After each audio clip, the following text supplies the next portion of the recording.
Oi, tudo bem? Começamos agora Conversando o Evangelho, o estudo semanal do Evangelho segundo o Espiritismo, tradução Quilion Ribeiro. O estudo de hoje é o número 28, capítulo 7. Bem-aventurado os pobres de espírito. Itens 1, 2 e 11, 12. Pobres de espírito, orgulho e a humildade. Em nome da Casa Virtual Luz Espírita Caville, agradecemos a presença do Ney, da Michele, da Maria Rita e do Josimar. Inicial.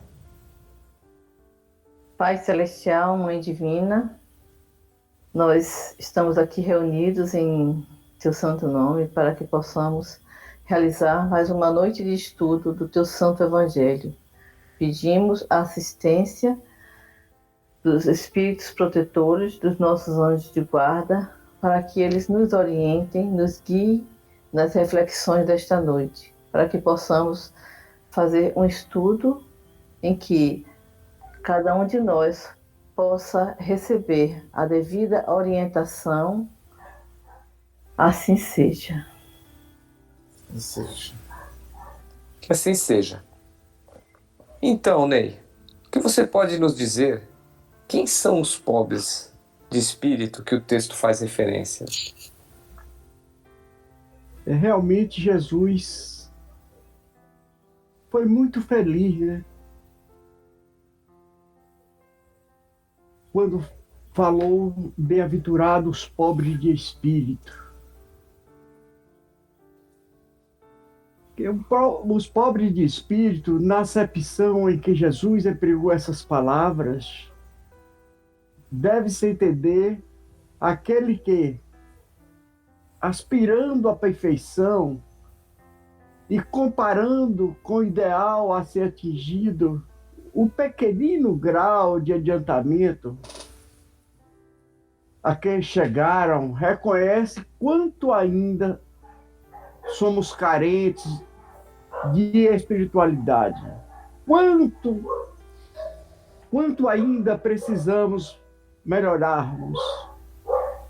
Porque são bem-aventurados é ter noção que tem de suas fraquezas e mazelas. Temos que lutar por aquilo que nos falta ainda, ou seja, redobrar esforços para levarmos realmente a conseguirmos um maior progresso espiritual. Pois bem, já aqueles que se acomodam a padrões de moralidade ou se mostram satisfeitos com seu estado, considerando suficientemente bons, ao contrário dos primeiros, não se inclui entre os bem-aventurados, porque, seja por ignorância, seja por orgulho, permanecem estacionários. Quando a vida espiritual, assim como tudo na natureza, rege por um impulso constante para a frente e para o alto. A essa colocação da humildade de espírito como a primeira das beatitudes parece-nos, pois, não ser meramente fortuita, mas sim proposital, visto que a felicidade futura de cada um de nós, de cada um indivíduo, depende muito do conceito que se faça de si mesmo, ou seja, uma autoanálise, para que possamos realmente nos ver. Quem se imagina com perfeita saúde não se preocupa com ela, nem procura um médico para tratá-lo. Também, aquele que se presume sem defeito que já se considera salvo, descuida das leis de Deus, descuida do como se deve trabalhar o seu espiritual enquanto espírito encarnado. E quando menos se espera, a morte o surpreenderá, sem que tenha avançado um passo sequer no sentido da realização espiritual. Excelente, né, as colocações. E aí a pergunta que surge é: será que tem como nós sabermos se somos pobres de espírito? Eu penso que se nós estamos aqui reencarnados é porque nós ainda não somos pobres de espírito. A gente ainda tem muita coisa para melhorar. Complementando o que o nosso irmão Ney falou, nós somos ricos porque nós somos orgulhosos e o orgulho, ele deixa a pessoa cheia de si. E ser pobre de espírito é justamente o contrário do orgulho, é ser humilde, é aquele que não é vaidoso, que reconhece as suas próprias limitações. Pegando gancho aí numa frase do Emmanuel, ele fala que ser humilde é reconhecer a nossa pequenez diante desse universo. E a gente tem muita dificuldade em reconhecer a nossa pequenez, que nós somos só uma centelhinha nesse universo gigante que Deus criou, que a riqueza divina é maravilhosa, mas que a gente ainda é tão pequeno, a gente briga por tanta coisa. Por exemplo, a gente briga por um lugar na fila do banco e quantas vezes a gente escuta: você sabe com quem você está falando? Quem você é diante dessa riqueza divina toda, desse universo maravilhoso, dessa quantidade de mundos, de planetas que nós temos aí. Então Jesus ele veio ensinar isso, que os pobres de espírito não tem nada a ver com riqueza material, mas tem com comportamento. Se nós somos humildes ou se nós somos orgulhosos, vaidosos, é como a gente se comporta. Ser pobre de espírito é um meio para a gente chegar a um fim. E que fim é esse? É a nossa evolução espiritual. E aí fica uma ideia, né, de quem é o verdadeiro humilde. Realmente, essa questão, ela aparentemente pode até ser fácil de ser respondida, mas muito difícil de ser vivida, né? Eu poderia apenas citar aqui com uma única frase, né? Quem são os verdadeiros humildes? Para seguir o exemplo de humildade de Jesus, foi que ele nos disse, né? Eu de mim mesma nada posso fazer, se o Pai que está em mim não fizer. Então, o próprio Jesus reconheceu, né, a sua insignificância frente a esse grande universo, né, que a própria Michele falou nesse momento. Então, para ser humilde de espírito, né, para ser humilde, é necessário que reconheçamos a nossa insignificância, que sem Deus dentro de nós nada podemos fazer. E aí a gente vê no Evangelho de Jesus várias passagens em que ele diz isso, em que ele nos chama a atenção para que nós possamos realmente nos colocar na posição de sempre estarmos dependentes 100% de Deus.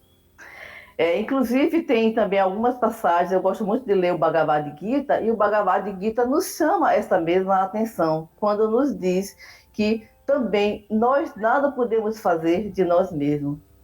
Se nós, ou seja, por tudo que nós fazemos porque o Pai está dentro de nós. Se eu respiro, é porque Deus respira em mim. Se eu vejo, é porque Deus vê por mim. Então, tudo que eu faço, sinto, penso e ajo, tudo isso eu faço porque eu tenho Deus dentro de mim que me dá esta força, que me guia e que me orienta.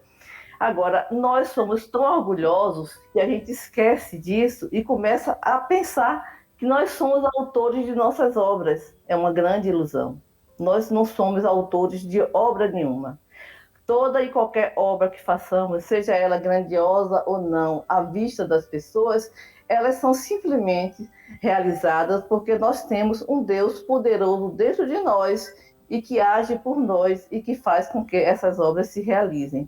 Muitas vezes a gente até pensa assim, e o mal? Por que o mal, então, é realizado, já que é Deus quem realiza essas obras? Ou seja, a gente precisa também compreender que o mal é simplesmente uma ilusão da condição humana, porque só existe um único poder no universo, que é Deus. E tudo que acontece no universo é bom. Às vezes, aparentemente, pode parecer mal. É como o próprio Cristo nos disse. Neste mundo tereis tribulações, mas tende bom ânimo, eu venci o mundo. Neste mundo, o mal precisa acontecer, mas ai daquele por quem o mal venha. Então, Jesus nos chama toda a hora, em todo momento no seu evangelho, de que nós realmente precisamos nos submeter completa e totalmente à vontade do Pai. Então, o verdadeiro humilde é aquele que reconhece a sua insignificância e é aquele que deixa que a vontade do Pai se faça em sua vida. Eu acho que esse é uma resposta fácil de dar, agora dificílima de ser cumprida da gente. Como é que a gente vai, né, viver essa verdade tão maravilhosa na nossa vida? É verdade, Rita. E até para exemplificar essa sua ideia, eu sugiro a todos procurar no YouTube o Do Macro ao Micro, e é uma imagem que vai do menor átomo do corpo humano até o infinito do universo. E aí a gente vai ver quem nós somos. Nós somos um pontinho de nada, né? Que reforça o que nós devemos buscar, a nossa humildade. Só complementando, eu na busca do estudo, eu vi um vídeo muito rápido de uma professora de cultura judaica falando bem rapidamente dessa passagem dos pobres de espírito, e eu não vou conseguir explicar como ela explicou brilhantemente, mas a comparação dela foi a seguinte: naquela época, uma região muito árida e ventava muito. Então, o pobre era aquele que se curvava ao vento para o vento passar.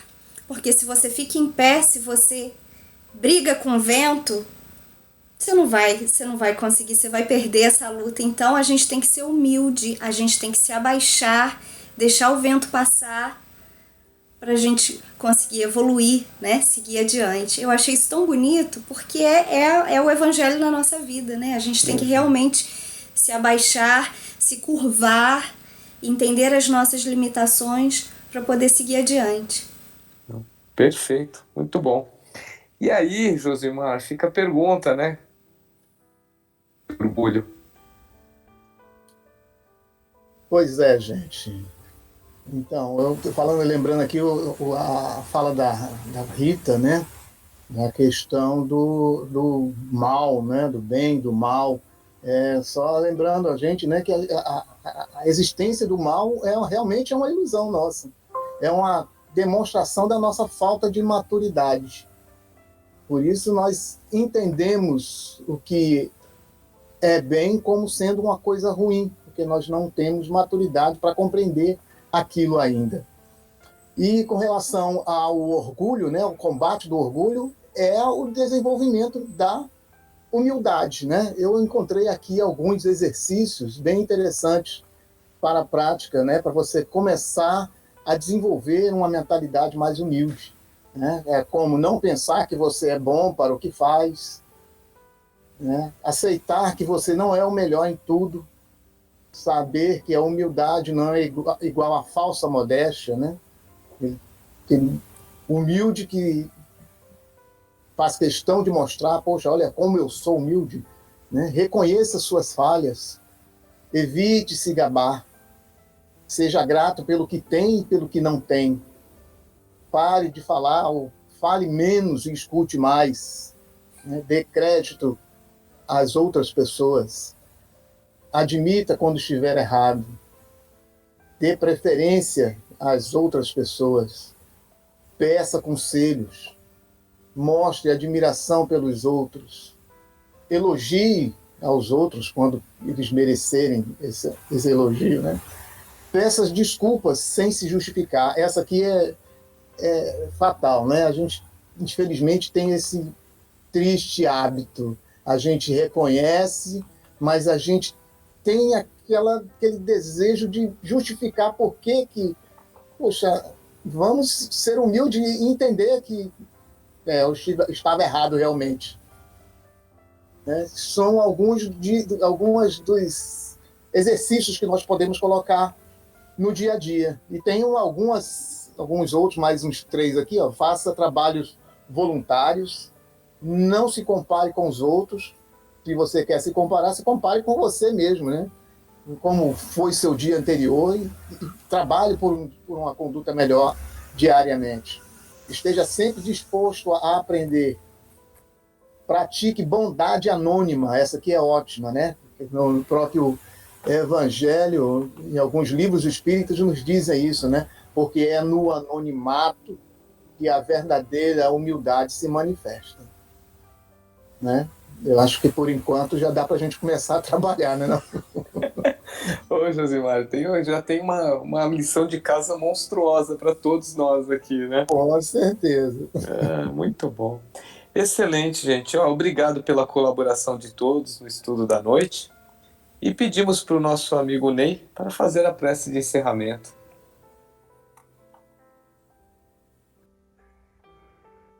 Jesus, amigo, companheiro de todas as nossas horas, nesses momentos que vamos finalizando, conversando o Evangelho, vamos elevar nossos pensamentos e nossos corações a Deus, agradecidos pela oportunidade sublime de refletir sobre essas verdades imorredoras, que tanto nos consola o nosso coração. Obrigado, Pai de amor, por esse espaço tão especial de reflexão. Que possamos assimilar esses ensinamentos, fixando no mais profundo do nosso ser, de modo que no dia a dia, na hora de vivermos as nossas dificuldades, na hora de oferecermos a palavra amiga a um coração que sofre, a luz sublime que emana desses ensinamentos possa iluminar nossa mente, nossos corações, e a nossa fala possa iluminar os nossos olhos, os nossos gestos, de modo que sejamos mensageiros do teu amor e de tua sabedoria. Na certeza, Pai, de tua presença, sempre junto de nós, e nos dispomos a estarmos contigo sempre. Gratidão, Senhor, assim seja. Que assim seja. Assim seja. Tenham todos uma boa semana. E até o próximo estudo. Fiquem com Deus.